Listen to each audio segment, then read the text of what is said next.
BJP దొంగ ఓట్లకు వ్యతిరేకంగా రాష్ట్ర వ్యాప్తంగా కాంగ్రెస్ సంతకాల సేకరణ చేపట్టింది. ప్రజల నుంచి సేకరించిన సంతకాలను హస్త నేతలు ట్రక్కుల్లో ఢిల్లీకి పంపించారు. ఈ రోజు కాంగ్రెస్ పార్టీ రాష్ట్ర కార్యాలయం వద్ద ఏపీసీసీ చీఫ్ వైఎస్ షర్మిలారెడ్డి ట్రక్కును జెండా ఊపి ప్రారంభించారు.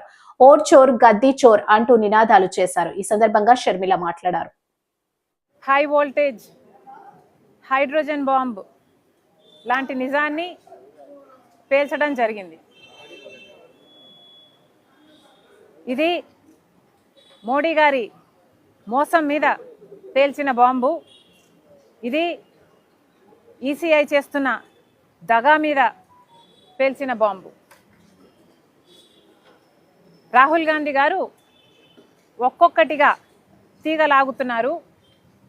దాంతో కర్ణాటకలో, మహారాష్ట్రలో నిన్న హర్యానాలో జరిగిన ఈసీఐ చేసిన మోసాన్ని దేశం ముందు బయటపెట్టారు.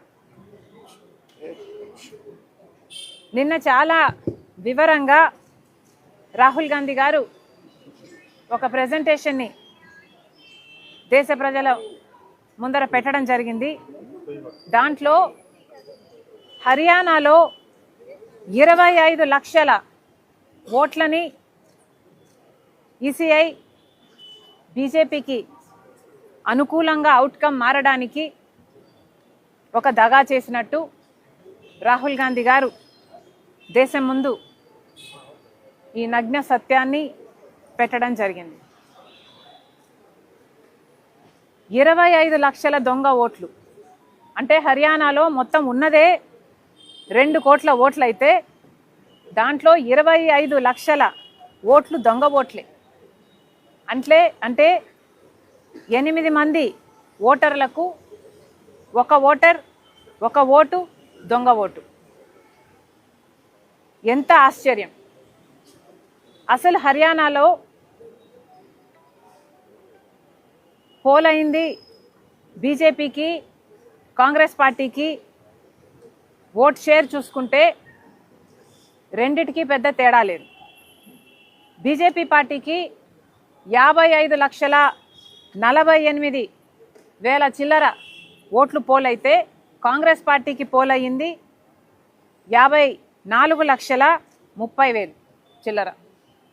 అంటే కేవలం 1,18,000 కేవలం 1,18,000 ఓట్ల తేడాతో హర్యానాలో బీజేపీ అధికారంలోకి రావటం జరిగింది. అంటే వీళ్ళు దొంగ ఓట్లుగా 25 లక్షల ఓట్లు చేర్చారు. దాంతో 1,18,000 ఓట్ల తేడాతో బీజేపీ పార్టీ హర్యానాలో గవర్నమెంట్ ఫామ్ చేసింది. ఇది సర్కార్ చోరీ కాకపోతే ఏమిటి అని అడుగుతున్నాం. నిజంగానే 25 లక్షల దొంగ ఓట్లను చేరుస్తే 1,18,000 ఓట్లతో బీజేపీ పార్టీ అధికారాన్ని జిక్కించుకుంది. ఓటు పర్సంటేజ్ చూస్తే బీజేపీకి 39, ఏది ఈ 25 లక్షల దొంగ ఓట్లు చేర్చిన తర్వాత బీజేపీకి వచ్చిన vote share 39.9. Congress party India కూటమికి వచ్చింది, ఒక కాంగ్రెస్ పార్టీకే వచ్చింది 39.1 ఏమో. కూటమి అంతా కలుపుకుంటే 39.3% వచ్చినట్టుంది. అంటే కేవలం 0.7%తో బీజేపీ పార్టీ అక్కడ గెలవడం జరిగింది. కాంగ్రెస్ పార్టీ అధికారం కోల్పోవడం జరిగింది. అంటే ఈ 25 లక్షల దొంగ ఓట్లను చేర్చకపోయినుంటే కాంగ్రెస్ పార్టీ చాలా సులువుగా హర్యానా ఎలక్షన్ను స్వీప్ చేసేది, సర్కార్ను ఫామ్ చేసేది.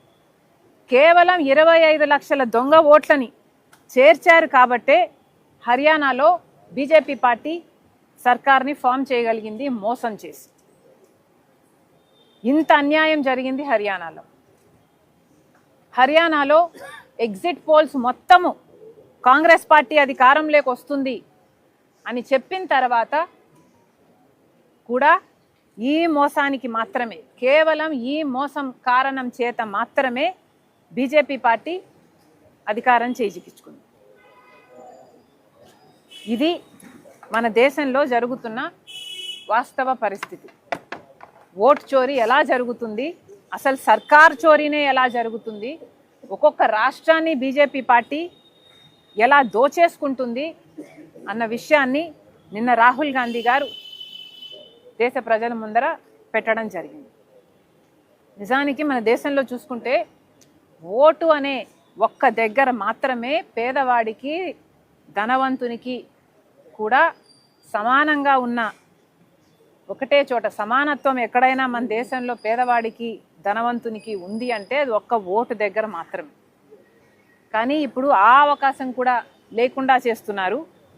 అసలు ఓటు అనే హక్కు, ఓటులో నిజాయితీ లేకపోతే పేదవాడిని పట్టించుకునే పరిస్థితే మన దేశంలో ఉండదు.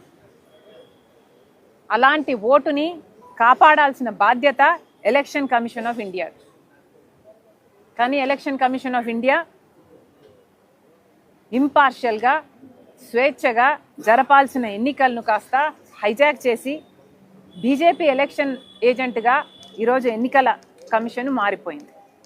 కేవలం బీజేపీ పార్టీ గెలవాలి, గెలవటానికి ఏం చేయాలో, ఎక్కడ ఓట్లని దొంగ ఓట్లను పెంచాలో ఎలక్షన్ కమిషనే స్వయంగా చేస్తుంది. ఎక్కడ కాంగ్రెస్కి అనుకూలంగా, కూటమికి అనుకూలంగా ఉన్న ఓట్లను తొలగించాలో అది కూడా ఎస్ఐఆర్ పేరు మీద ఈసీఐఏ చేస్తుంది.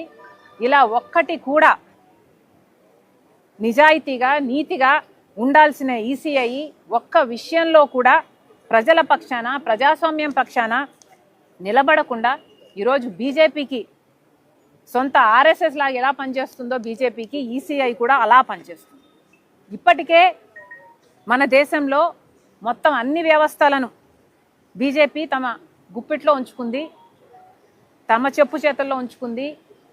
వాళ్ళు ఎలా చెప్తే బీజేపీకి అనుకూలంగా పనిచేసేటట్టుగా ఇప్పటికే అన్ని వ్యవస్థలను బీజేపీ భ్రష్టు పట్టించింది.